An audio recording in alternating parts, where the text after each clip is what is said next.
Hello guys, so this is a breaking news. So I don't finish recording of today's show if I can't see the breaking news.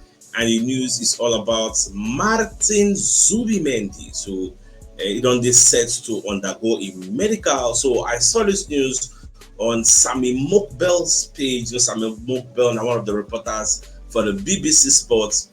Also, nobody Sammy Mokbel posted the story. Chris Whitley, who's also an Arsenal correspondent. Martin Zubimendi set for Arsenal medical ahead of his move to Arsenal. Even Charles Wax was not left out. The £51 million deal to Arsenal Zubimendi medical.